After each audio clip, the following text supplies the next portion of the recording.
이것은 스승의 목소리이다. 외침과 어루만짐이다.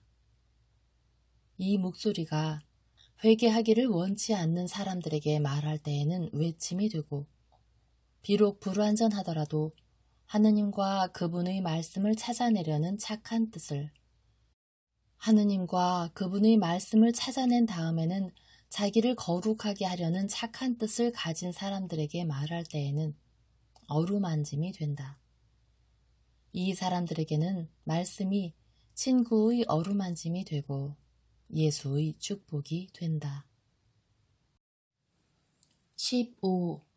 과월절 전 수요일 낮 594 1947년 4월 2일 예수께서는 그 전날들보다도 한층 더 꽉 찬 성전에 들어가신다. 오늘은 아마포 옷을 입으셔서 온전히 흰빛이다. 숨이 막힐 것 같은 날이다. 예수께서는 이스라엘 사람들의 안마당으로 예배를 하러 가시고 사람들의 행렬이 그 뒤를 따르는데 다른 사람들은 벌써 회랑 밑에 제일 좋은 자리들을 차지했다. 그런데 대부분은 이방인들인데 그들은 회랑 너머 첫째 마당 저쪽으로는 갈 수가 없으므로 히브리 사람들이 그리스도를 따라갔다는 사실을 이용해서 유리한 자리를 차지한 것이다. 그러나 매우 많은 바리사이파 사람들의 때가 그들을 방해한다. 그들은 항상 그들의 오만한 태도를 가지고 있어 힘으로 길을 뚫고 어떤 병자 위에 몸을 숙이고 계시는 예수께로 가까이 간다. 그들은 예수께서 병자를 고치시기를 기다려 질문을 시키려고 율법학자 한 사람을 그분 곁으로 보낸다.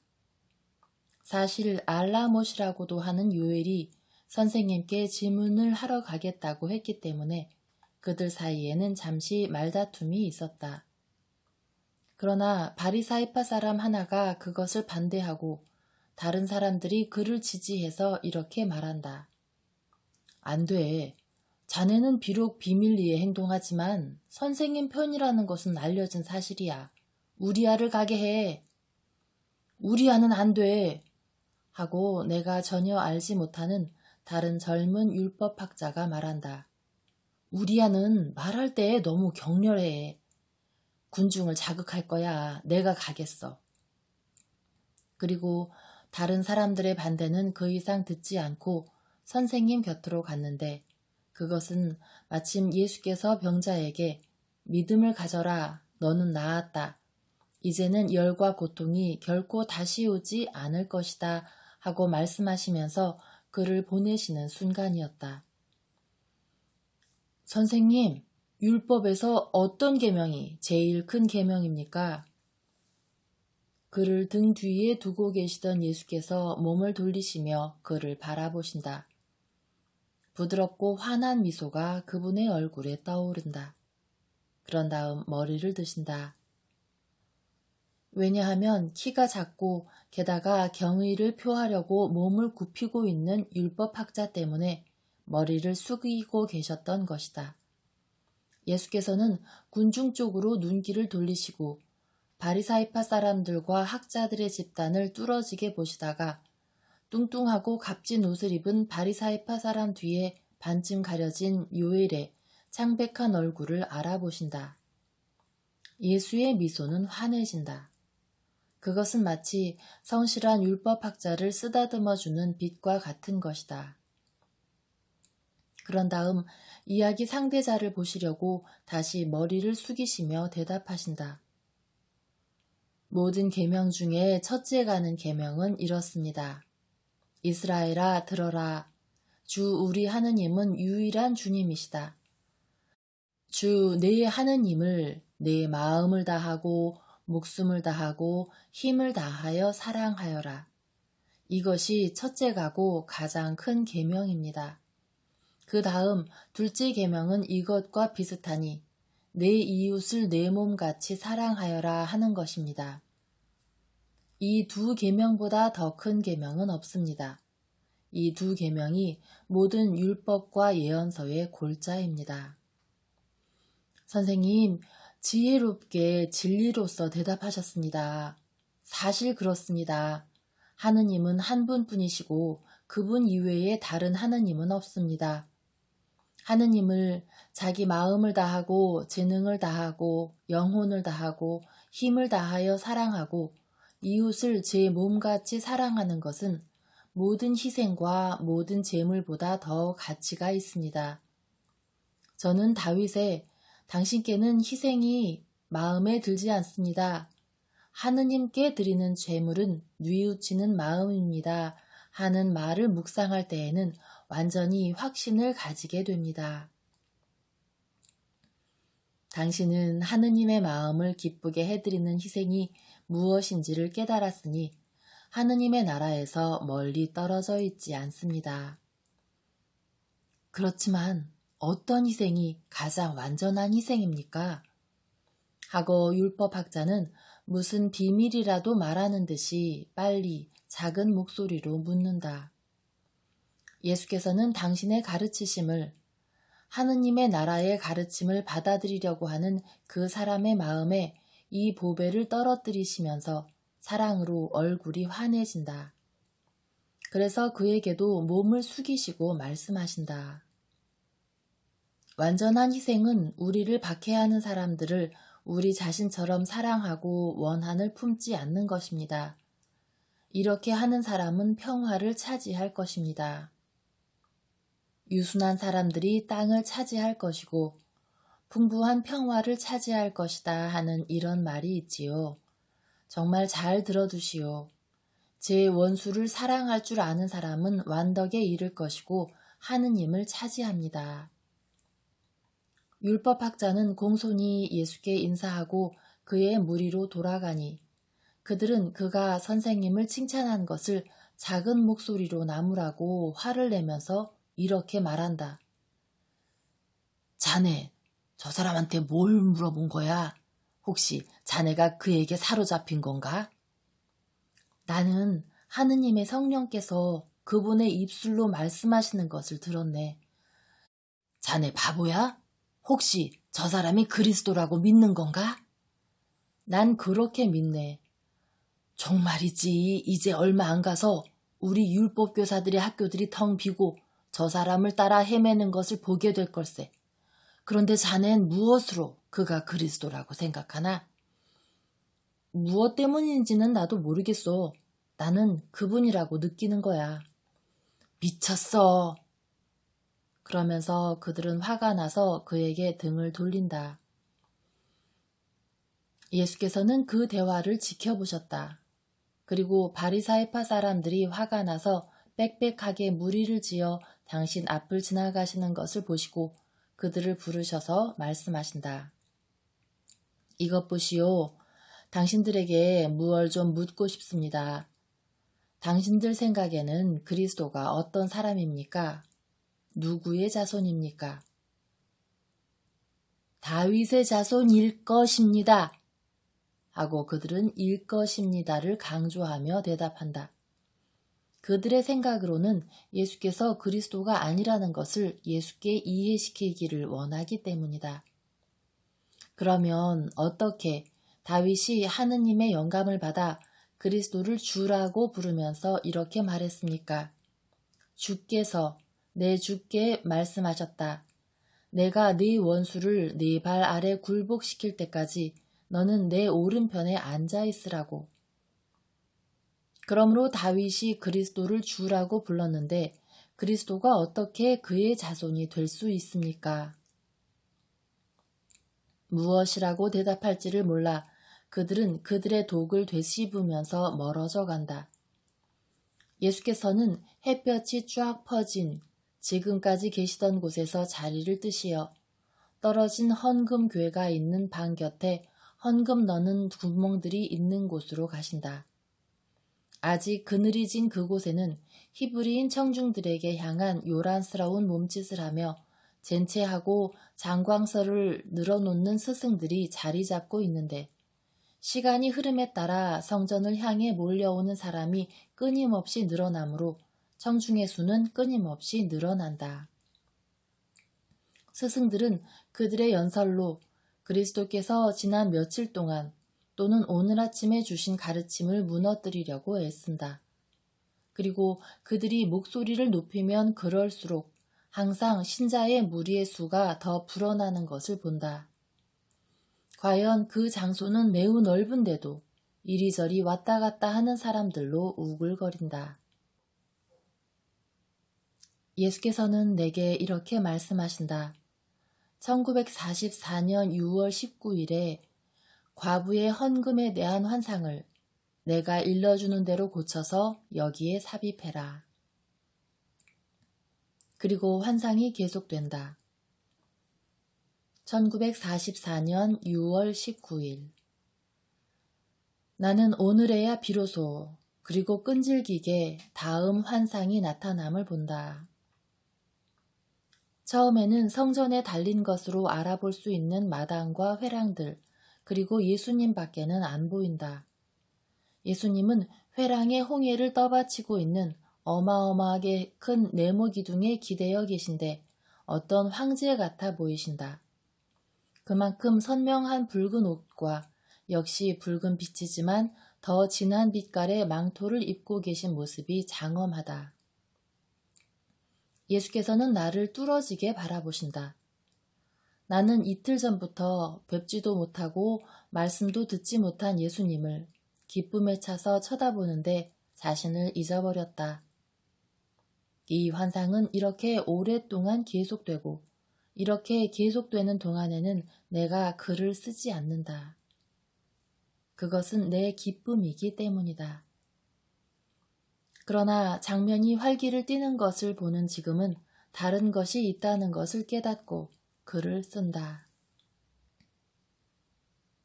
그 장소는 이리저리 왔다 갔다 하는 사람들로 꽉 찬다. 사제들과 신자들, 남자와 여자와 어린이들도 있다. 어떤 사람들은 지나가고 어떤 사람들은 걸음을 멈추고 학자들의 말을 들으며 어린 양들을 데리고 있거나 비둘기들을 들고 있는 사람들은 다른 곳을 향해 가는데 아마 제물로 바치려고 가는 모양이다. 예수께서는 기둥에 기대 서시어 말씀을 안 하신다. 2번이나 사도들에게 질문을 받기까지 하셨는데 아니라는 표를 하셨지만 말씀은 안 하셨다. 예수께서는 매우 주의 깊게 관찰하시는데 그분의 표정으로 보아 바라보시는 사람들에 대해서 판단하시는 것 같다. 그분의 눈길과 얼굴 전체가 내가 천당에 대한 환상에서 그분이 사심판으로 영혼들을 심판하실 때 뵌 그분의 모습을 상기시킨다. 지금은 물론 사람이신 예수이시다. 하늘에서는 영광스러운 예수님이셨고 따라서 한층 더 위엄이 있었다. 그러나 아주 자세히 관찰하시는 얼굴 표정의 변화는 같다. 꼼꼼하게 자세히 탐색한다. 그러나 때로는 아무리 뻔뻔스러운 사람이라도 떨게 할 만큼 엄한 표정을 보이시지만 때로는 그분의 눈길이 애무로 보일 정도로 웃음 짓는 애수를 띤 지극히 부드러운 모습을 보이기도 하신다. 예수께서는 아무것도 들리지 않는 것 같다. 그러나 모든 것을 듣고 계시는 것이 틀림없다.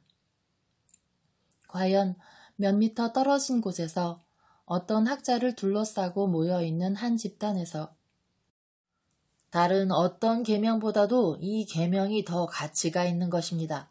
즉, 성전을 위한 모든 것은 성전에 가야 한다. 성전은 아버지 어머니보다 높다. 그러므로 어떤 사람이 주님의 영광을 위하여 가진 것을 모두 바치기를 원하면 그렇게 할 수 있고 그로 인하여 축복을 받을 것이다. 왜냐하면 성전보다 높은 혈연도 없고 애정도 없기 때문이다 하는 것입니다. 하고 주장하는 코에서 나오는 목소리가 들려왔을 때 예수께서는 그쪽으로 천천히 머리를 돌리시고 나를 그런 태도를 보시는 것을 원치 않을 것 같은 그런 태도로 그를 바라보신다. 예수께서는 전체를 보시는 것 같다. 그러나 어떤 작은 노인이 예수 곁에 있는 일종의 정원으로, 더 안쪽으로 있는 다른 마당으로 통하는 것 같은 정원의 5계단을 올라갈 준비를 하면서 지팡이를 짚다가 자기 옷에 얽혀서 거의 넘어지다시피 하였을 때 예수께서는 그 긴 팔을 뻗어 노인을 붙잡아 부축하시고 안전하게 된 것을 보시고 나서야 비로소 놓아주신다. 작은 노인은 그의 주름진 얼굴을 들어 그의 큰 구원자를 쳐다보고 축복의 말을 중얼거리고 예수께서는 그에게 미소를 보내시어 반쯤 대머리가 진 그의 머리를 쓰다듬어 주신다. 그리고는 다시 계시던 기둥으로 돌아오셨다가 다시 한번 거기서 떨어지셔서 어머니의 손에서 빠져나와 첫 계단에 배를 깔고 바로 당신 발 앞에 엎어져서 우는 어린이를 일으켜 주신다. 예수께서 어린이를 일으켜 쓰다듬으시고 위로해 주신다. 어머니는 당황해서 고맙다는 인사를 한다. 예수께서는 그 어머니에게 미소를 지으시면서 어린이를 그에게 돌려주신다. 그러나 잔뜩 거만을 부리는 바리사이파 사람 하나가 지나갈 때에는 웃지 않으시고 율법학자와 누구인지 내가 알지 못하는 다른 사람이 때를 지어 지나갈 때에도 웃지 않으신다. 이 무리는 요란스러운 몸짓과 절을 하며 인사를 한다. 예수께서는 그들을 꿰뚫으시는 것처럼 뚫어지게 바라다 보시고 인사를 하신다. 그러나 열성이 없는 인사다. 예수께서는 준엄하시다. 사제의 한 사람이 지나가는데 사람들이 비켜서며 인사를 하는 것을 보면 거물인 모양이다. 그는 잔뜩 뽐내며 지나간다. 예수께서는 그를 오래 바라보시는데 그 시선이 어떻게나 준엄한지 오만이 가득한 그 사람도 머리를 숙이게 되었다. 그는 인사를 하지 않는다. 그러나 예수의 눈길에 저항하지 못한다. 예수께서는 그를 보기를 그만두시고 한 가난한 여인을 바라보신다. 짙은 밤색 옷을 입은 가엾은 그 여자는 부끄러워하며 계단을 올라가서 입을 벌린 사자나 그런 종류의 다른 짐승의 머리들이 있는 벽 쪽으로 간다. 많은 사람이 그리로 가지만 예수께서는 그들을 상관하지 않으시는 것 같다. 그러나 지금은 반대로 그 작은 여자의 거동을 지켜보신다. 예수의 눈은 그 여자를 연민의 정을 가지고 바라보시며 그 여자가 팔을 뻗어 그 사자들 중 하나의 돌로 된 입에 무엇인지 던지는 것을 보시고는 매우 부드러워지신다. 그리고 그 가엾은 여자가 물러나오면서 당신 곁을 지나갈 때에 예수께서는 먼저 그 여자에게 여인이여 그대에게 평화가 있기를 하고 말씀하신다. 여자는 깜짝 놀라 당황한 모습으로 머리를 든다. 그대에게 평화가 있기를 하고 예수께서 되풀이하여 말씀하신다. 가시오. 왜냐하면 지극히 높으신 분이 그대에게 강복하십니다. 그 가엾은 여인은 입을 벌린 채로 있다가 이윽고 인사말을 중얼거리고 간다. 저 여자는 그의 불행 속에서 행복합니다 하고 예수께서는 침묵을 깨시면서 말씀하신다. 지금 저 여자는 하느님의 강복이 같이 가기 때문에 행복합니다. 친구들과 내 주위에 계신 여러분 들으시오. 저 여자가 보이시오. 저 여자는 동전 2입밖에 바치지 못했습니다. 장 속에 있는 참새 한 마리의 모이값을 치를 만한 것도 못 되는 것입니다. 그런데도 새벽에 성전이 열린 뒤로부터 성전의 헌금궤에 바친 모든 사람보다 많이 바쳤습니다. 잘 들으시오. 많은 부자들이 그 여자를 1년 동안 배불리 먹일 수 있고 깨끗한 만으로 품위를 지키는 그의 가난한 몸에 옷을 입힐 수 있을 만큼의 돈을 저 구멍에 넣는 것을 보았습니다. 또 나는 거룩한 도성의 빈민을 하루 또는 그 이상 배불리 먹게 해서 주를 찬미할 수 있게 했을 만한 돈을 겉으로 보아도 알아챌 수 있을 만큼 스스로의 만족감을 가지고 넣는 부자들을 보았습니다. 그러나 정말이지 나는 저 여자보다 더 많이 바친 사람은 아무도 없다고 말하겠습니다. 저 여자의 헌금은 사랑인데 다른 이들은 그렇지 않고 저 여자의 헌금은 너그러움인데 다른 이들은 그렇지 못합니다. 저 여자의 헌금은 희생인데 다른 것은 그렇지 않습니다. 오늘 저 여자가 자기의 줄인 배에 빵을 주기 위하여는 우선 급료를 받기 위해 일을 해야 할 것입니다. 저 여자는 예비금도 없고 그 여자를 위하여 벌이를 해주는 친척도 없습니다. 저 여자는 혼자입니다. 하느님께서는 부모와 남편과 자식들을 빼앗아 가셨고 그들이 남겨준 얼마 안 되는 재산도 빼앗아 가셨습니다. 하느님보다도 사람들이 그것을 빼앗아 갔습니다. 여러분, 지금 요란한 몸짓으로 넣는 저 사람들이 보입니까? 그들의 여분을 저 안에 계속 던져넣고 있는 저 사람들 말입니다. 그 여분의 대부분은 약하고 배고픈 사람들의 가엾은 손에서 고리로 강탈한 것입니다. 그들은 성전보다 높은 혈연도 애정도 없다고 말하며 이와 같이 이웃을 사랑하지 않도록 가르칩니다. 나는 여러분에게 성전 위에 사랑이 있다고 말합니다. 하느님의 율법은 사랑이고 하느님께서는 이웃을 불쌍히 여기지 않는 사람은 사랑하지 않으십니다. 여분의 돈, 고리와 원한과 냉혹과 위선으로 더러워진 돈은 하느님의 찬미를 노래하는 것이 아니며 또 그런 돈은 바치는 사람에게 하늘의 축복을 끌어오지 못합니다. 하느님께서는 그를 물리치십니다. 그는 이 헌금괴를 살찌게 합니다. 그러나 그것은 향을 사기 위한 금이 아닙니다. 그것은 하느님을 섬기지 않고 자기들의 이익을 위하여 일하는 사제들이여 당신들을 뒤덮어 버리는 진창입니다. 그것은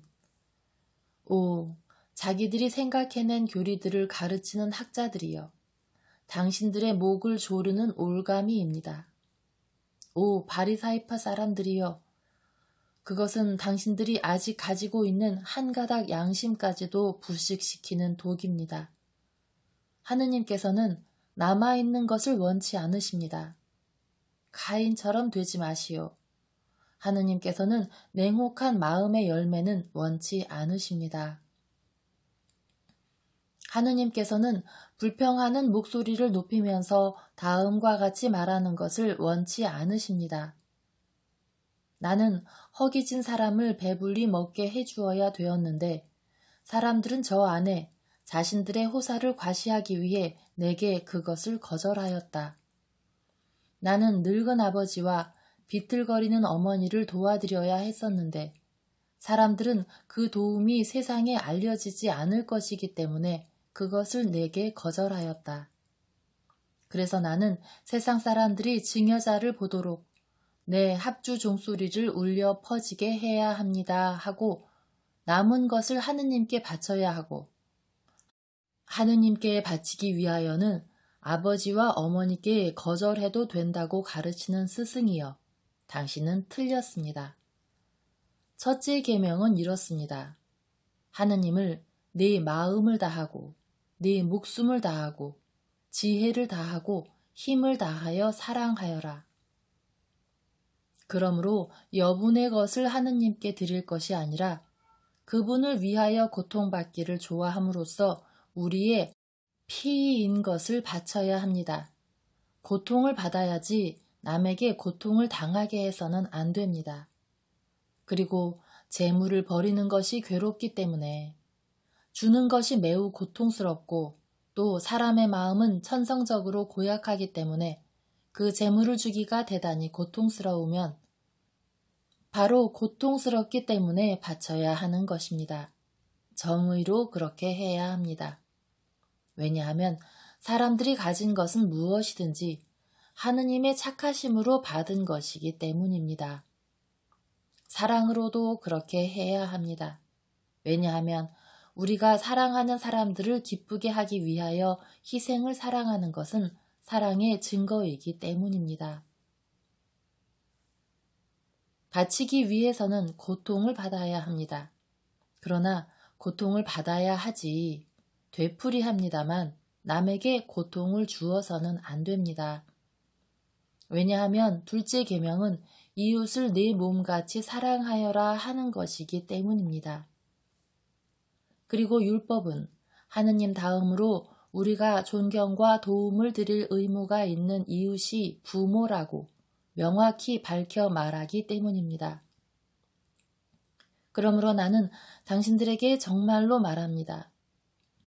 저 여자가 지혜로운 사람들보다 율법을 더 잘 이해했고 그 어느 누구보다도 의로워지고 축복받았습니다. 그것은 그 여자는 가난한 가운데에서 모든 것을 하느님께 바쳤는데 당신들은 여분의 것을 드렸고 그것도 사람들에게 존경을 더 받기 위해서 바치기 때문입니다. 내가 그렇게 말하기 때문에 당신들이 나를 미워한다는 것을 압니다. 그러나 이 입이 말을 할 수 있는 한 이렇게 말할 것입니다. 당신들은 내가 칭찬받는 가난한 여자에 대한 멸시에다 내게 대한 당신들의 징후를 더합니다. 그러나 이 돌 2개로 당신들의 오만을 위한 이중 밑받침을 만든다고 믿지 마시오.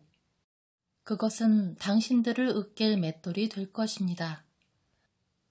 가자, 독사들이 서로 물어서 그들의 독을 증가시키게 내버려 두자.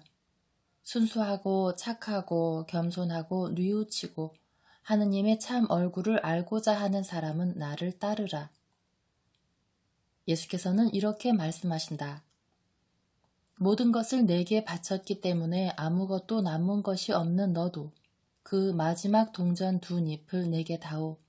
내가 내게 바친 그 많은 것들에 비하면 그것들이 외부 사람들에게는 아무것도 아닌 것으로 보일 것이다. 그러나 그것밖에 없는 너에게는 그것들이 전부이다. 그것들을 내 주의 손에 놓아라. 그리고 울지 말아라. 또는 적어도 혼자 울지는 말아라. 너를 이해할 수 있고 또 진리에 대하여는 언제나 타산적인 보자기가 되는 인간성에 막연한 것 없이 너를 이해하는 오직 한 사람인 나와 같이 울어라.